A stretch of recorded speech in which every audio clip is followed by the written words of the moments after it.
Baik, puji Tuhan. Shalom Bapak Ibu Saudara. Shalom. Bersyukur kembali lagi berjumpa di Mesbah Doa malam hari ini. Saya percaya bahwa hari inilah hari yang baik yang Tuhan sediakan bagi setiap kita. Dan mari kita boleh menghadap hadirat Tuhan dengan hati yang bersyukur. Percaya bahwa janji Tuhan bagi setiap kita adalah janji yang sejati. Mari kita berdoa bersama-sama sebelum mulai Mesbah Doa pada malam hari ini. Kami mengucap syukur ya Tuhan buat-Mu, buat kasih setia Tuhan dalam hidup kami, buat setiap janji-janji firman Tuhan dalam hidup kami.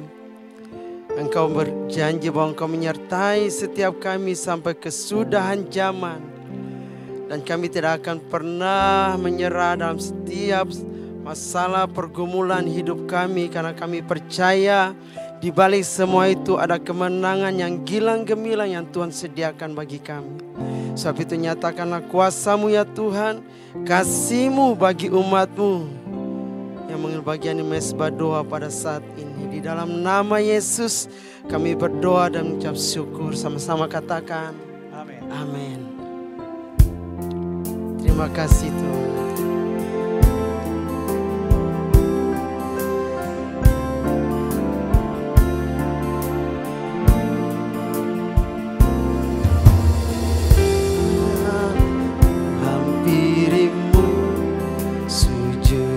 Altar-Mu,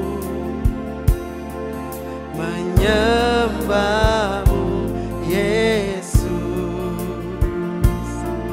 hadirat-Mu mengubah hidupku. Segala rencana-Mu ku serahkan padamu. Ku pegang janji-Mu, Kau kan selalu menjagaku sepanjang umur hidupku. Janji Tuhan, janji yang sejati. Tuhan pasti ditepati dalam jalannya, dengan caranya. Ku tak khawatir segala yang akan terjadi. Ku tahu pasti Engkau menyertai. Ku tahu pasti Engkau melindungi, kan ku serahkan hanya padamu Yesus, Tuhan dan Juru Selamatku.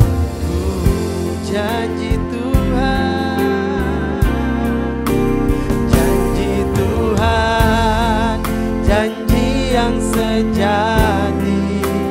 Janji Tuhan pasti ditepati dalam jalannya, dengan caranya.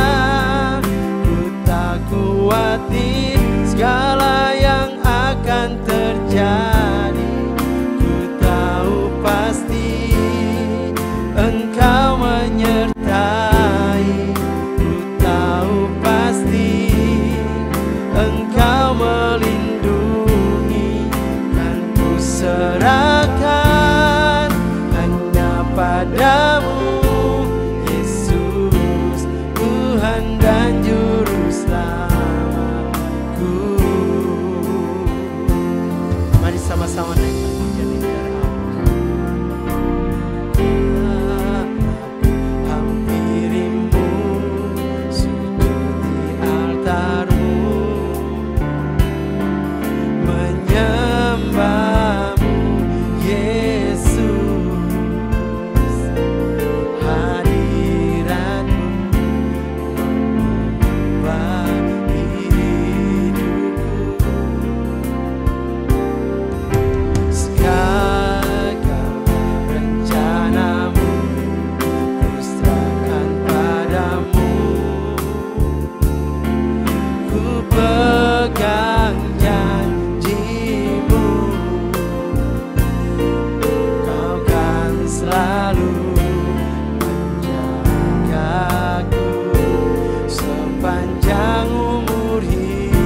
serahkan hanya padamu, Yesus, Tuhan dan Juru Selamat.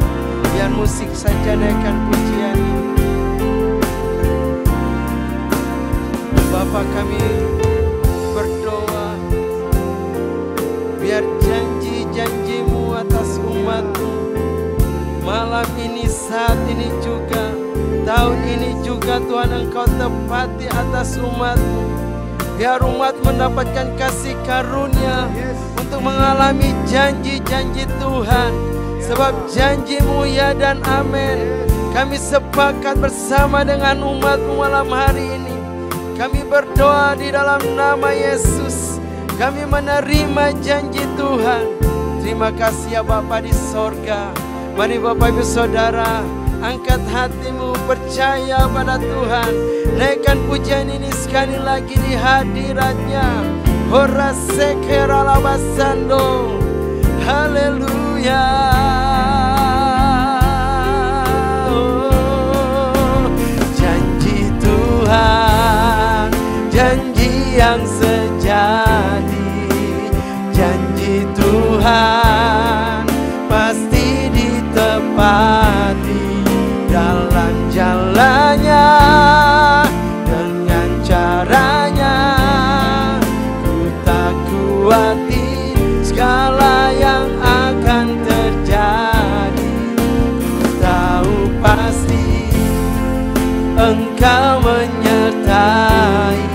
Ku tahu pasti Engkau melindungi. Dan ku serahkan hanya padamu, Yesus, Tuhan dan Juru Selamatku. Mari sembah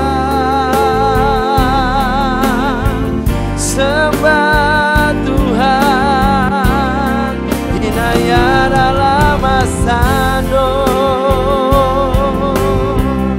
Kau baik Tuhan, janji-Mu ya dan amin. Kami bersyukur, inayat dalam masando, inayat dalam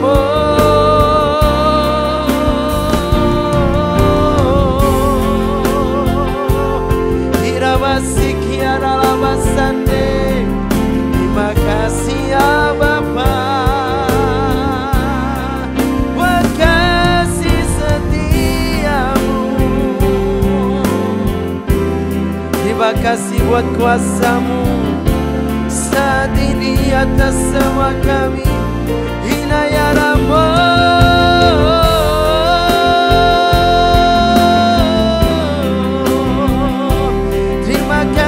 Tuhan, kuasa-Mu dahulu sekarang selamanya tak pernah berubah.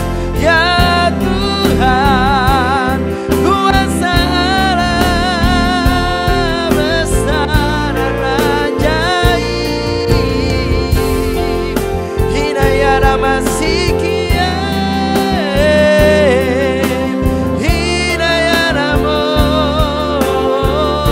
Mari sembah Tuhan, iman-Mu bangkit saat ini. Oh, mari sembah Dia, ada harapan yang baru. Korabaseka ralabasando, hiratakan alamasande. Ya Tuhan,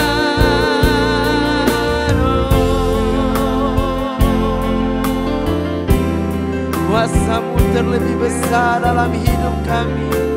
Kuasa-Mu lebih besar dari segala tekanan, intimidasi. Pada saat semuanya dibungkamkan demi nama Yesus Kristus Tuhan. Haleluya. Sama-sama katakan, kuasa-Mu terlebih besar, Tuhanku terlebih besar.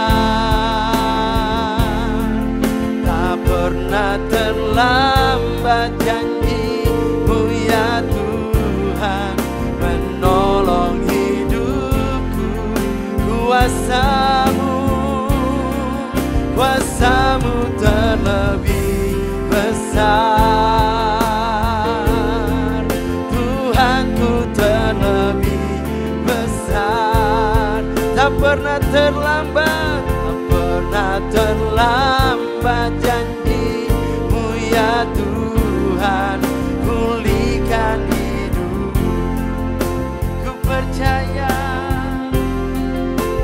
Ku percaya Kau bekerja mendatangkan kebaikan, mendatangkan kebaikan di hidupku. Ku percaya Kau bekerja, amin Tuhan, mendatangkan kebaikan, mendatangkan kebaikan, mendatangkan kebaikan.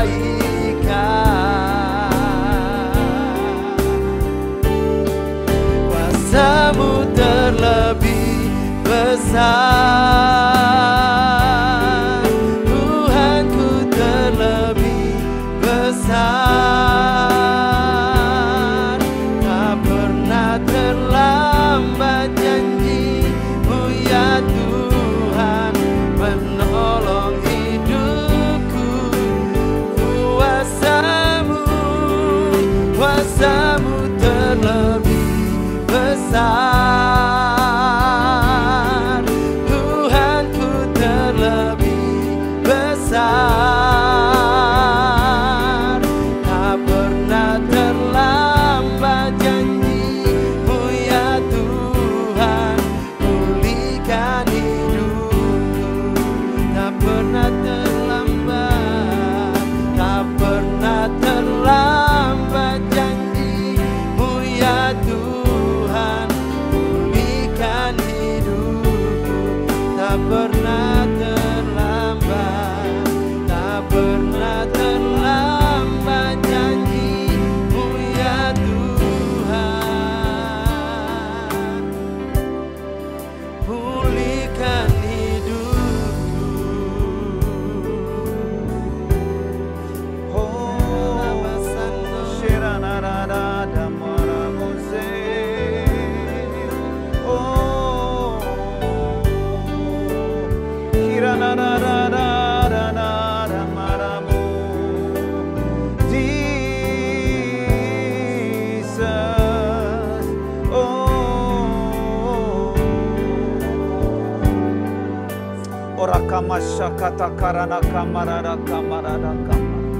Kami tahu Tuhan bahwa Tuhan di dalam hidup kami jauh lebih besar dari kuasa manapun di muka bumi ini Tuhan. Sebab Engkau telah menaruh Roh-Mu dalam hidup kami. Roh yang berkuasa melebihi segala kuasa apapun yang ada di muka bumi ini. Sebabnya Tuhan, kuasa-Mu terus menguasai kami, mengendalikan dalam hidup kami Tuhan. Supaya hari-hari kami dalam perjalanan kehidupan kami Tuhan, hidup kami selalu menyenangkan hati Tuhan, selalu berkenan kepada Tuhan. Supaya Tuhan mau berdoa buat malam ini Tuhan, buat mesbah doa malam ini. Berkatilah semua umat-Mu malam hari ini Tuhan. Supaya ketika mereka mendengarkan sabda firman-Mu, sesuatu yang mereka dapatkan, kebenaran mereka dapatkan Tuhan. Dan kebenaran akan memerdekakan kami semua. Sekarang urapi hamba-Mu, urapi semua anak-anak-Mu Tuhan. Berfirmanlah Engkau sekarang kepada kami. Sebab di dalam nama Yesus Kristus kami telah berdoa dan mengucap syukur kepadamu. Yang siap dengar firman Tuhan katakan sama-sama. Amin. Shalom semua Bapak Ibu. Kita bersyukur buat malam hari ini. Kita bisa kembali dalam mesbah doa malam hari ini Bapak Ibu. Mesbah doa malam ini saya ambil dari Lukas 4 ayat 1 sampai dengan 10. Dan tema yang saya bawa adalah mengalahkan pencobaan dengan firman Tuhan. Bapak Ibu, mari buka Alkitab kita bersama-sama di Lukas 4 ayat 1 sampai 10. Kita bersama-sama yuk. 1, 2, 3. Yesus yang penuh dengan Roh Kudus kembali dari sungai Yordan, lalu dibawa oleh Roh Kudus ke padang gurun. Ayat 2. Di situ ia tinggal 40 hari lamanya dan dicobai iblis. Selama di situ ia tidak makan apa-apa, dan sesudah waktu itu ia lapar. Ayat 3. Lalu berkatalah iblis kepadanya, jika engkau anak Allah, suruhlah batu ini menjadi roti. Jawab Yesus kepadanya, ada tertulis, manusia hidup bukan dari roti saja. Ayat 5. Kemudian ia membawa Yesus ke suatu tempat yang tinggi, dan dalam sekejap mata ia memperlihatkan kepadanya semua kerajaan dunia. Ayat 6. Kata iblis kepadanya, segala kuasa itu serta kemuliaannya akan kuberikan kepadamu, sebab semuanya itu telah diserahkan kepadaku, dan aku memberikannya kepada siapa saja yang kukehendaki. Ayat 7. Jadi jikalau engkau menyembah aku, seluruhnya itu akan menjadi milikmu. Ayat 8. Tetapi Yesus berkata kepadanya, ada tertulis engkau harus menyembah Tuhan Allahmu, dan hanya kepada Dia saja engkau berbakti. Ayat 9. Kemudian ia membawa Yesus ke Yerusalem dan menempatkan Dia di bumbungan bait Allah, lalu berkata kepadanya, jika engkau anak Allah, jatuhkanlah dirimu dari sini ke bawah. Ayat 10. Sebab ada tertulis mengenai engkau, Ia akan memerintahkan malaikat-malaikatnya untuk melindungi. Ayat 11, coba teruskan sekali lagi. Dan mereka akan menatang kau di atas tangannya, supaya kakimu jangan terantuk kepada batu. 12, terakhir. Yesus menjawabnya, katanya, ada firman, jangan engkau mencobai Tuhan Allahmu. Ayat 13, satu lagi Bapak. Sesudah iblis mengakhiri semua pencobaan itu, ia mundur daripadanya dan menunggu waktu yang baik. Wow. Bapak Ibu, seperti yang saya katakan tadi bahwa tema kita mengalahkan pencobaan dengan firman Tuhan. Bapak Ibu, sejak semula memang iblis selalu mencoba manusia supaya mereka menyalahgunakan kewenangan yang dia punya, Bapak Ibu. Kalau kita lihat hari-hari ini, Bapak Ibu, para pejabat-pejabat, ya Bapak Ibu, banyak yang menyalahgunakan kewenangan mereka untuk apa, Bapak Ibu? Untuk kepentingan dirinya sendiri. Dan itulah kerinduan daripada Tuhan Yesus, saudara. Harusnya, saudara, dengan kewenangan kita harus melakukan segala sesuatu, mujizat atau apapun, harus selaras dengan firman Tuhan. Katakan amin, saudara. Tetapi Yesus mencoba membelokkan kuasa dari Tuhan, Bapak Ibu. Untuk apa? Untuk dia tidak hidup selaras dengan firman Tuhan, Bapak Ibu. Dan dengar baik, Bapak Ibu, bahwa iblis, saudara, selalu mencobai manusia pada titik terlemah kita, saudara. Amin, Bapak Ibu. Dan lihat tadi pada terakhir ayat 13 tadi bahwa iblis akan mencari waktu luang lagi untuk memberikan pencobaan, saudara. Jadi ingat dua hal penting, Bapak Ibu. Bahwa iblis selalu mencobai manusia, siapapun, itu selalu dari titik terlemahnya. Dan yang kedua, iblis selalu mencari waktu yang terbaik untuk mencobai kita. Nah, malam hari ini, saudara, sepertinya, saudara, iblis itu tidak akan pernah berhenti untuk mencobai bukan cuma Tuhan Yesus, tetapi termasuk juga sebagai kita orang-orang percaya. Katakan amin, saudara. Jadi, saudara, iblis selalu mencoba, saudara, menggoda kita atas 3 area dalam kehidupan kita, yaitu area kekuasaan, uang, ketenaran, kenyamanan, saudara.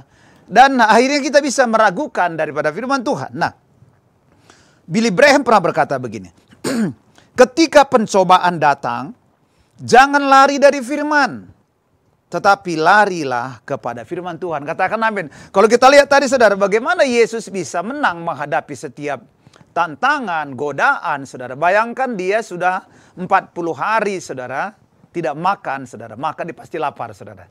Dan dia, dengar baik, dia punya kuasa untuk mengubah roti jadi batu jadi roti, saudara.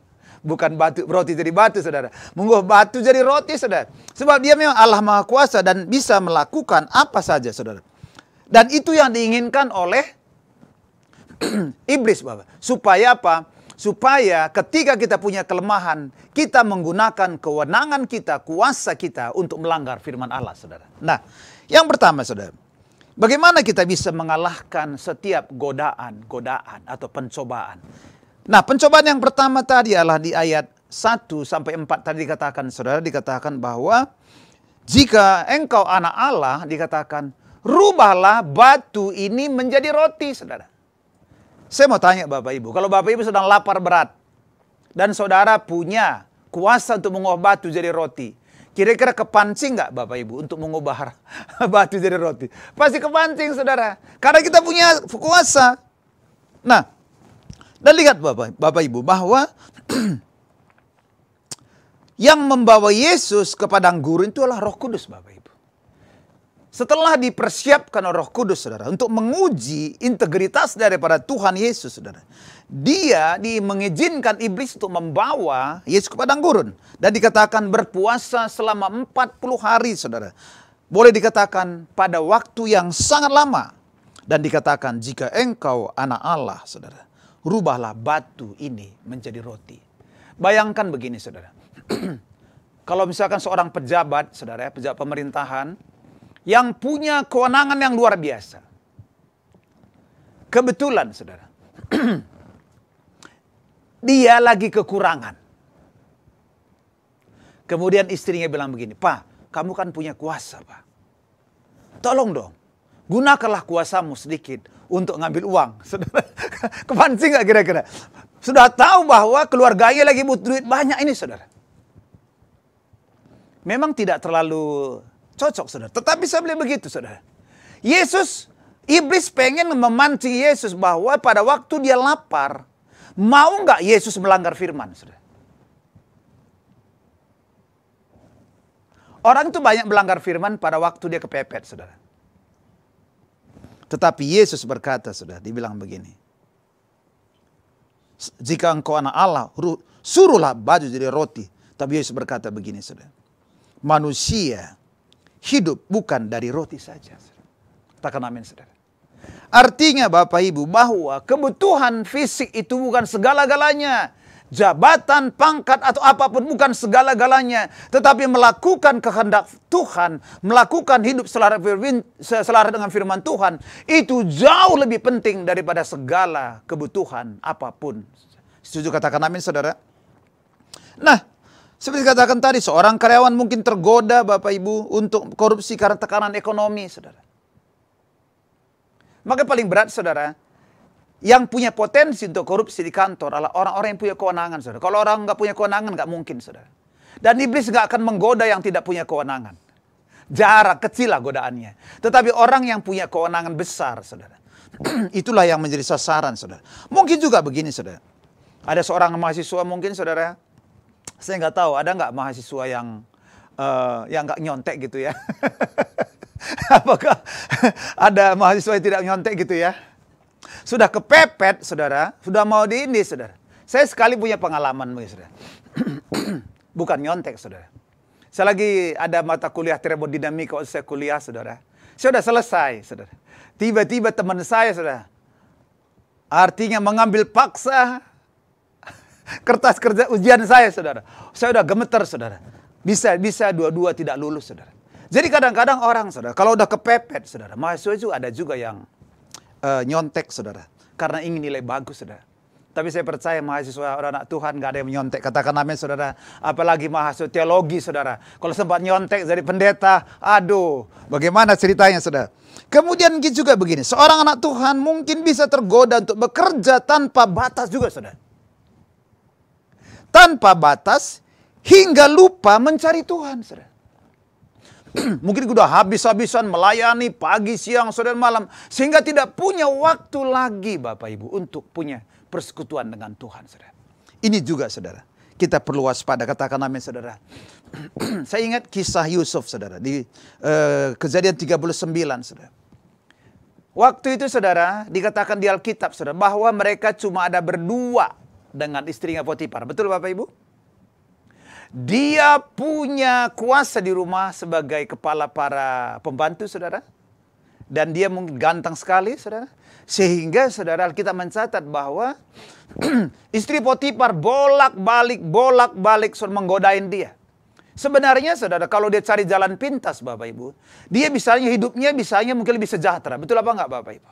Kalau dia mikir cuma jalan pendek, iya kan selalu Potifar ada di kantor, saudara.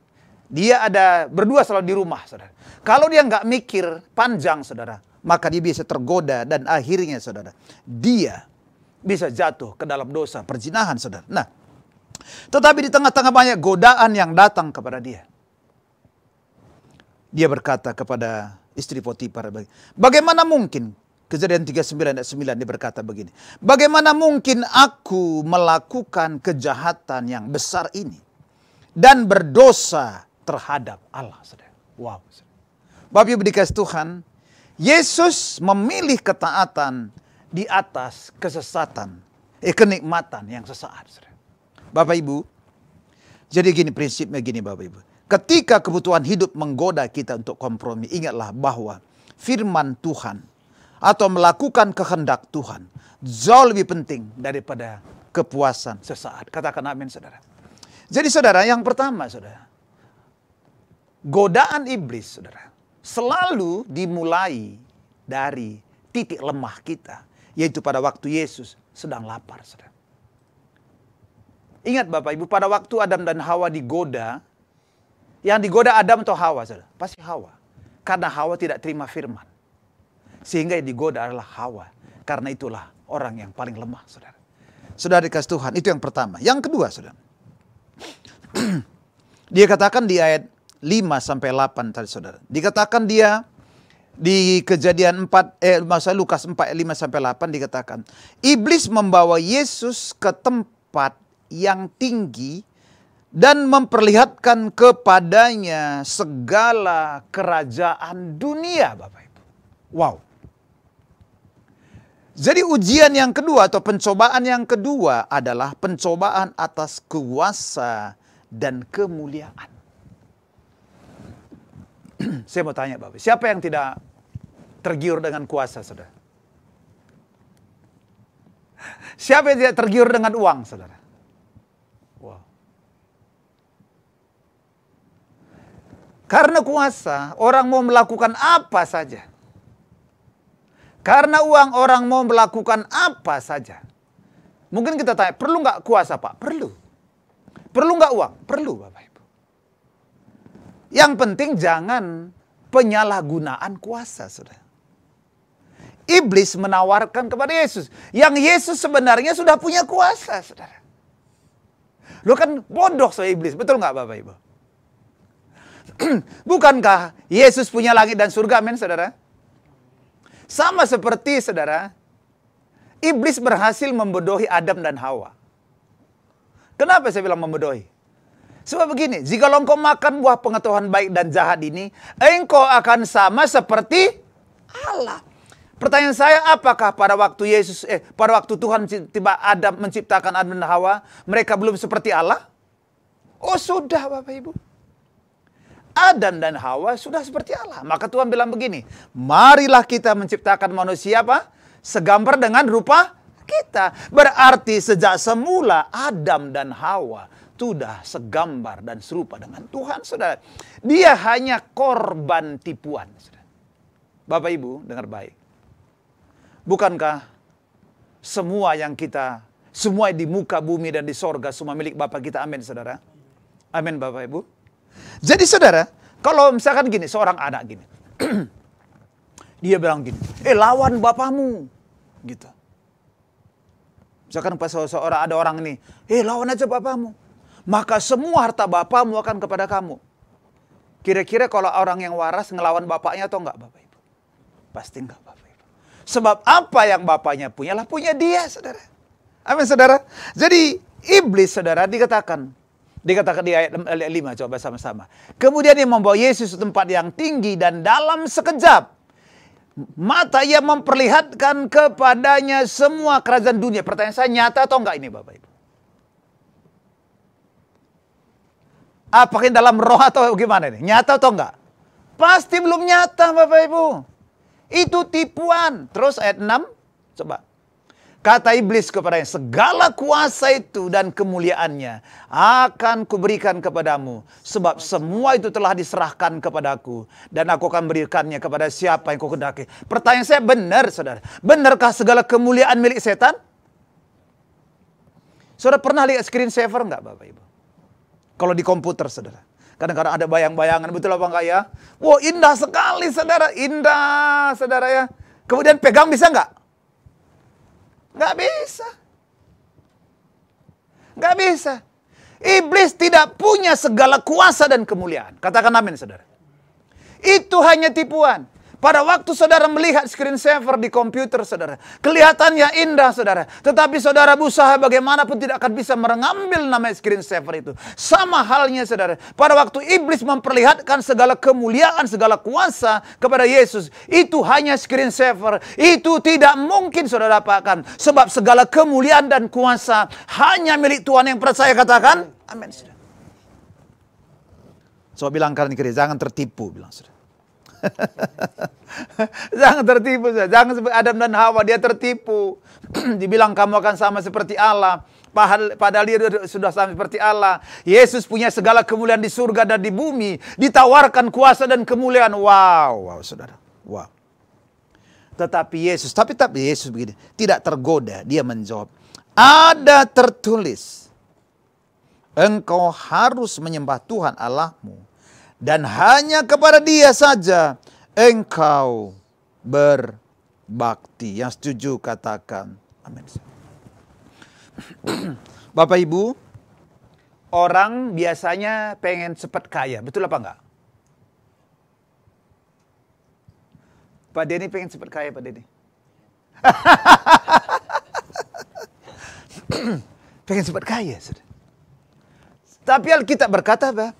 Orang yang pengen kaya terjatuh dalam berbagai-bagai pencobaan. Kenapa? Karena untuk menjadi kaya itu perlu proses. Iblis selalu saudara menawarkan jalan pintas. Kemarin waktu Israel bilang, Pak Yudha satu ngasih quote atau apapun namanya begini. Jalan shortcut adalah jalan terjauh. Wah, saya pikir benar juga ini kata Pak Gembala, saya pikir. Dan jalan menuju proses adalah jalan terdekat. Setuju katakan amin saudara? Justru jalan shortcut, jalan yang kita pikir pendek itu justru bisa membuat kita lama untuk mencapai destiny kita. Katakan amin saudara. Justru kalau kita ikuti proses saudara, kita nggak salah saudara, nggak salah jadi kaya, nggak ada salah jadi kaya. Dan Tuhan memang datang untuk memberikan kita hidup, dan hidup dalam segala kelimpahan. Tapi semua ada proses saudara. Iblis selalu menawarkan, dunia modern menawarkan jalan pintas menuju sukses. Makanya seminar-seminar paling laku itu adalah begini. Cara cepat jadi kaya. Coba bikin aja seminar, pasti banyak yang datang saudara. Hamba Tuhan, kalau seminar hamba Tuhan buat gini.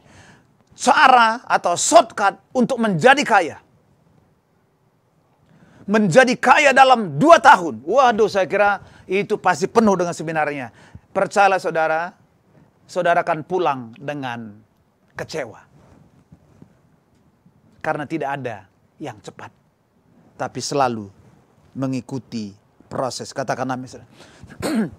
Bukan nggak waktu lalu banyak saudara ya. Banyak yang ingin orang cepat kaya, mereka mengikuti dalam investasi bodong, saudara ya. Aduh, saudara, ada yang nawarkan katanya bunga, 3% sehari, udah besar sekali 3% sehari, saudara. Investasi 3% sehari. Kalau benar, saya jual rumah saya. 3% sehari, bayangin saudara. Wow, besar sekali. Setahun 36%. Bahkan ada yang menawarkan 5% sehari. Wow, itu udah pasti nggak benar. Saudara pasti akan kecewa.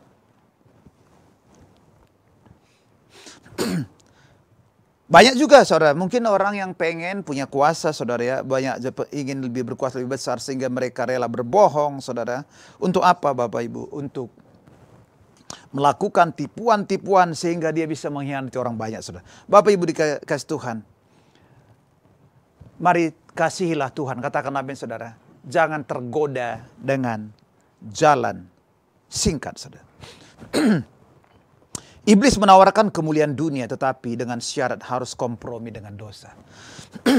Saudara, Ya mungkin kita ingat kisah ini saudara, Daniel dan teman-temannya saudara, yaitu Sadrah, Mesak dan Abednego. Betul Bapak Ibu? Mereka bisa saja kompromi saudara. Bisa saja mereka kompromi. Tetapi Sadrah, Mesak dan Abednego dia pilih begini. Sekalipun Tuhan nggak melepaskan kami dari api ini, kami tidak akan pernah menyembah patung daripada kaisar saudara. Nggak akan pernah dilakukan. Saudara, ini satu bentuk pernyataan bahwa mereka hanya menyembah Tuhan. Tidak mau berkompromi dengan dosa. Jujur katakan amin saudara. Sekalipun saudara pada Daniel 3:18 saudara. Dia bilang, Sadrah, Mesak, Abednego berkata begini. Kami tidak akan menyembah patung emas yang Tuanku dirikan. Bapak Ibu. Satu kali dulu waktu saya masih kerja saudara ya. Saya kebetulan punya GM dulu. Ya namanya saudara, ya nama Alkitab lah Bapak Ibu. Kira-kira nama Alkitab pasti Kristen atau enggak Bapak Ibu? Pasti Kristen. Kemudian saya bilang, "Salam Pak." "Oh, saya enggak salam Pak." Ternyata dia sudah migrasi saudara. Sudah berpindah haluan Bapak Ibu. Ya kita nggak tahu apa alasannya. Tapi saudara saya sangat kaget karena namanya adalah Yohanes saudara. Tapi ternyata dia bukan Yohanes saudara yang sebenarnya. Saudara kasih Tuhan, mari Bapak Ibu. Seperti Sadrah, Mesak dan Abednego. Mereka pilih untuk menghadapi api yang besar. Daripada kompromi dengan dosa saudara. Bapak Ibu dikasih Tuhan, kemuliaan dunia ini sementara. Tetapi kemuliaan Tuhan adalah kekal sampai selama-lamanya Bapak Ibu. Mungkin orang mengira kita mungkin gagal saudara. Tapi percayalah saudara, pada waktunya Tuhan, kalau kita mengikuti prosesnya Tuhan, kita akan pasti mengalami keberhasilan saudara. Yang ketiga saudara. Pencobaan yang ketiga adalah pencobaan atas identitas dan perlindungan Tuhan saudara. Coba kita buka dulu sekali lagi Bapak Ibu ya. Lukas 4 ayat 9 sampai 10 bisa tunjukin. Nah. Ini saudara, pencobaan satu dan pencobaan kedua itu ada di Yeriko saudara. Di Yeriko. Yeriko ke Yerusalem itu jauh saudara. Saya nggak tahu gimana naik apa Tuhan Yesus dari Yeriko ke Yerusalem saudara. Apakah jalan kaki saudara? Bayangkan, lihat seriusnya setan itu saudara. Dari Yeriko dicobai rubah jadi batu nggak bisa. Gagal. Disuruh lompat dari tempat tinggi, diperlihatkan kemuliaan, nggak mau. Dia mikir begini ya. Saya bawa dulu ke bait Allah dulu. Bayangkan, dibawa ke gereja lah saudara. Dia bawa saudara dari Yeriko ke Yerusalem saudara. Kemudian dia bilang begini. Kemudian dia membawa Yesus ke Yerusalem dan menempatkan dia di atas bukit Allah. Saya nggak tahu berapa tinggi bait Allah dulu saudara. Saya nggak tahu. Tapi begitu seriusnya dia bawa ke atas saudara. Saya kadang mikir, kenapa kok Yesus nurut gitu ya? Itu bagian proses, saudara. Bagian proses mempersiapkan Yesus untuk masuk pelayanannya, saudara. Sebab setelah ini Yesus akan melayani. Betul Bapak Ibu? Wow. Saudara akan lihat di Lukas 18, Roh Tuhan ada pada aku. Langsung luar biasa, saudara. Dia menempatkan dia di bumi Allah dan berkata kepadanya, jika engkau anak Allah, jatuhkanlah dirimu dari sini ke bawah.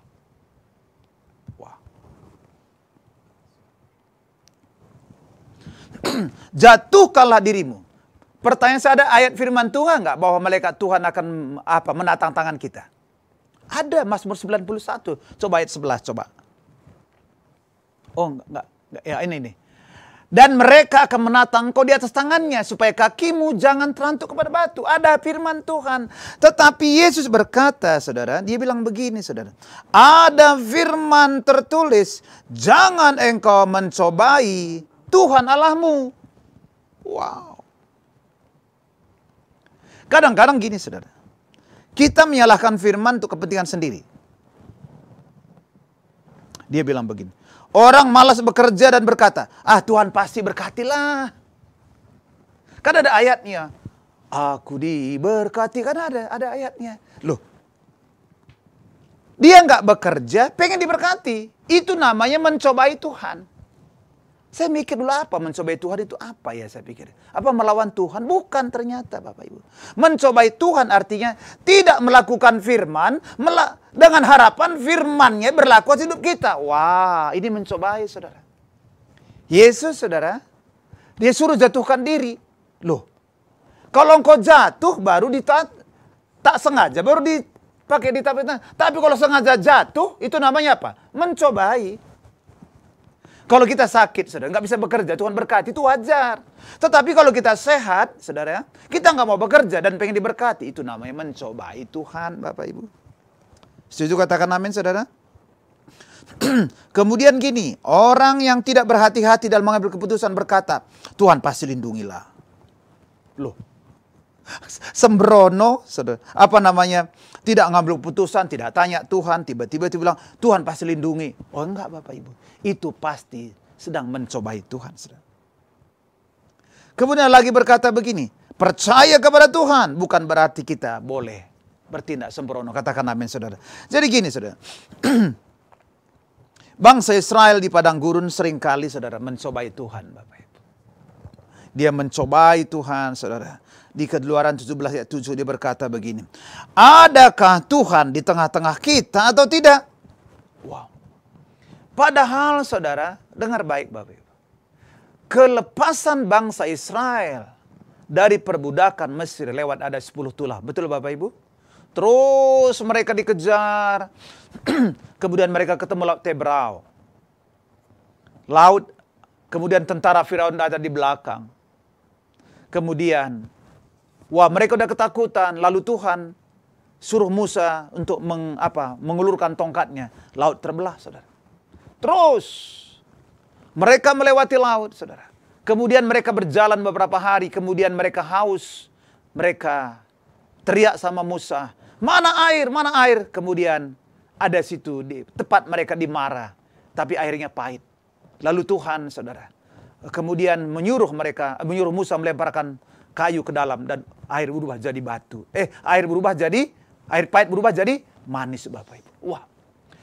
Dia masih gini, ketika ada persoalan, adakah Tuhan di tengah-tengah kita? Wow. Ini pasti ada sesuatu yang salah. Betul Bapak Ibu?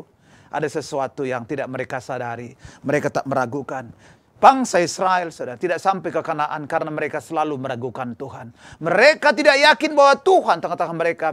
Padahal sepanjang perjalanan mereka, saudara, selalu ada tiang api, tiang awan, bukti kehadiran Tuhan. Pada siang hari ada tiang awan supaya mereka nggak kepanasan. Dan pada malam hari ada tiang api supaya mereka nggak kedinginan, saudara. Sepanjang perjalanan mereka. Tetapi mereka masih meragukan Tuhan. Bapak Ibu dikasih Tuhan. Bangsa Israel, mereka tidak benar percaya. Dan mereka hanya ingin selalu menguji Tuhan. Supaya Tuhan memanifestasikan dirinya untuk menolong mereka. Bapak Ibu, yang ketiga lah. Kita harus percaya kepada Tuhan tanpa mencobai dia. Setuju katakan amin saudara. Bapak Ibu dikasih Tuhan. Apa yang kita bisa pelajari kisah ini? Yang pertama, bahwa pencobaan akan datang kepada semua orang. Bahkan kepada Yesus sendiri mengalaminya. Jadi ingat Bapak Ibu. Kita harus waspada bahwa pencobaan bisa datang kepada siapa saja. Dan kapan saja. Dan di mana saja. Lihat saudara, kalau kita ayat 13 tadi, Lukas ayat 13. Bahwa iblis mencari waktu yang tepat, saudara. Akan datang mencobai kita. Siapapun, mau pendeta, mau jemaat, siapa mau pengerja, semua akan pasti dicobai. Tapi ingat Bapak Ibu. Untuk kemenangan dari pencobaan cuma satu. Ada firman tertulis. Katakan amin yang kedua, saudara. Kemenangan atas pencobaan datang melalui firman. Seperti saya katakan, selalu ada firman yang tertulis, saudara. Dan yang ketiga, saudara, percayalah kepada Tuhan, jangan menyalahkan firman-Nya. Firman yang gak mungkin gagal, saudara. Jadi saudara, mari Bapak Ibu di akhir firman Tuhan hari ini, mari. Di area mana dalam hidup kita yang masih rentan atau masih belum menang di dalam pencobaan, saudara. Saya pengen, saudara, di akhir firman Tuhan hari ini, saudara, mari kita lihat di hidup kita. Adakah area-area yang belum kuat? Sehingga kita, saudara, bisa jadi nanti itu menjadi pilihan iblis untuk area untuk menggoda kita atau mencobai kita. Hari ini mari identifikasi apa yang masih lemah dalam hidup kita. Mari perkuat dengan firman Tuhan. Firman Tuhan berkata, E.W. Tozer berkata begini, iblis tahu Alkitab, tetapi dia tidak taat pada firman-Nya. Kita harus lebih dari sekedar tahu firman, kita harus hidup di dalamnya. Sehingga setiap kali ada pencobaan datang, kita akan mengalami kemenangan. Katakan amin saudara, amin. Kita naikkan sebuah pujian, firman-Mu pelita bagi kaki, terang bagi jalanku. Haleluya.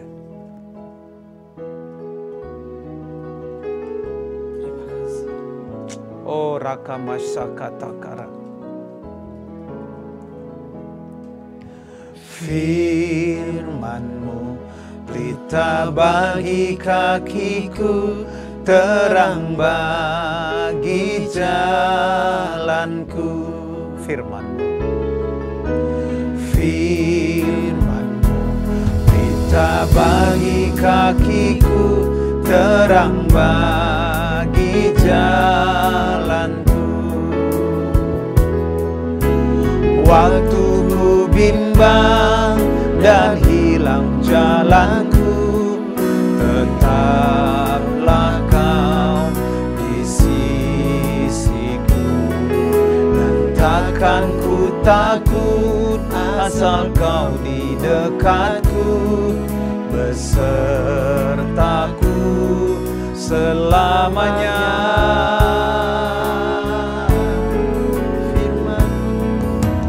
Firman-Mu pelita bagi kakiku, terang bagi jalan. Sekali lagi katakan firman-Mu. Firman-Mu pelita bagi kakiku, terang bagi jalan. Waktu ku bimbang, waktu ku bimbang dan hilang jalanku, tetaplah Kau di sisiku. Dan takkan ku takut asal Kau di dekatku, besertaku selamanya.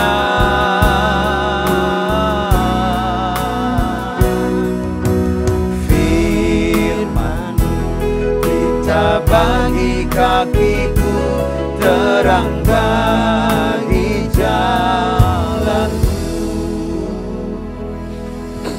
Bapak Ibu, mari Bapak Ibu kenali hari ini, adakah area dalam hidup kita yang mungkin bisa menjadi sasaran iblis, saudara? Hari ini waktunya kita datang kepada Tuhan dan berkata, Tuhan, ini loh area yang lemah dalam hidupku. Ada yang lemah di area uang, ada yang lemah di area jabatan, ada yang lemah di area seks, saudara. Ada yang lemah area pujian. Saudara mulai kenali malam hari ini, supaya kita tidak menjadi sasaran godaan daripada iblis, saudara. Kalau saudara sudah mengenali area dalam hidup saudara, mari angkat tangan saudara sama-sama. Kita berdoa sama-sama. Bapakku berdoa malam hari ini Tuhan. Buat setiap anak-anak-Mu yang telah mengangkat tangan malam hari ini. Yang mereka mengenali ada area kelemahan dalam hidup mereka. Bapakku berdoa di dalam nama Yesus Kristus. Kiranya Tuhan menguatkan mereka dengan firman. Menguatkan mereka dengan kebenaran firman Tuhan. Supaya setiap celah-celah, pintu-pintu kelemahan daripada anak-anak-Mu malam hari ini semua ditutup oleh kuasa darah Yesus. Semua ditutup oleh kebenaran firman Tuhan. Sebab firman-Mu adalah pelita bagi kami dan terang bagi jalan-jalan kami. Sehingga kemana saja kami berjalan, selalu ada jalan kebenaran dan hidup. Ada terang yang terus menuntun jalan kami. Sehingga kami tidak pernah menjadi sesat. Terima kasih Bapak, terima kasih. Aku juga berdoa malam hari ini buat setiap anak-anak yang mengalami sakit penyakit malam hari ini. Tuhan jamah mereka, Tuhan sembuhkan mereka, Tuhan pulihkan mereka. Sakit apapun yang mereka alami malam hari ini. Malam ini kami bersama-sama sepakat Tuhan dengan anak-anak Tuhan, dengan hamba-hamba-Mu di tempat ini.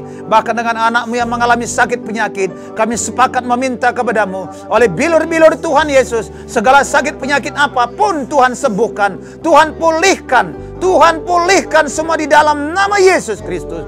Dan oleh bilur-bilur Yesus, semua sakit kanker, sakit tumor, sakit lever, sakit gagal ginjal, sakit mata, sakit tulang, sakit rematik, sakit pencernaan, sakit kista, tumor atau apapun malam ini, semua disembuhkan, dipulihkan di dalam nama Yesus. Bahkan Tuhan yang mengalami Tuhan problema di dalam keluarga, kalau ada hubungan suami istri yang sedang di ujung tanduk, malam ini kami bawa Tuhan setiap keluarga-keluarga, Tuhan pulihkan semua keluarga demi keluarga.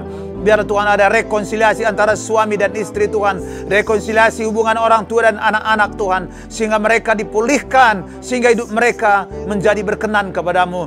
Terima kasih anak-anakmu yang mengalami pergumulan dalam keuangan, ekonomi, bisnis. Kami bawa semua mereka ke dalam tangan-Mu. Tuhan tolong mereka. Tuhan tolong berikan mereka terobosan Tuhan. Bukankah Kau berkata di tahun ini adalah the great harvest.